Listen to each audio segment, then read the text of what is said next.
اللہ کے نام سے شروع جو بڑا مہربان نہایت رحم والا ہے۔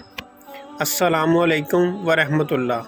قیامت کے روز سب سے افضل عمل حدیث شریف میں آتا ہے، جو شخص 100 مرتبہ سبحان اللہ و بحمدہ پڑھ لے، اللہ تعالیٰ اس کے سارے گناہ بخش دیتے ہیں، اگرچہ وہ سمندر کی جھاگ سے بھی زیادہ ہوں۔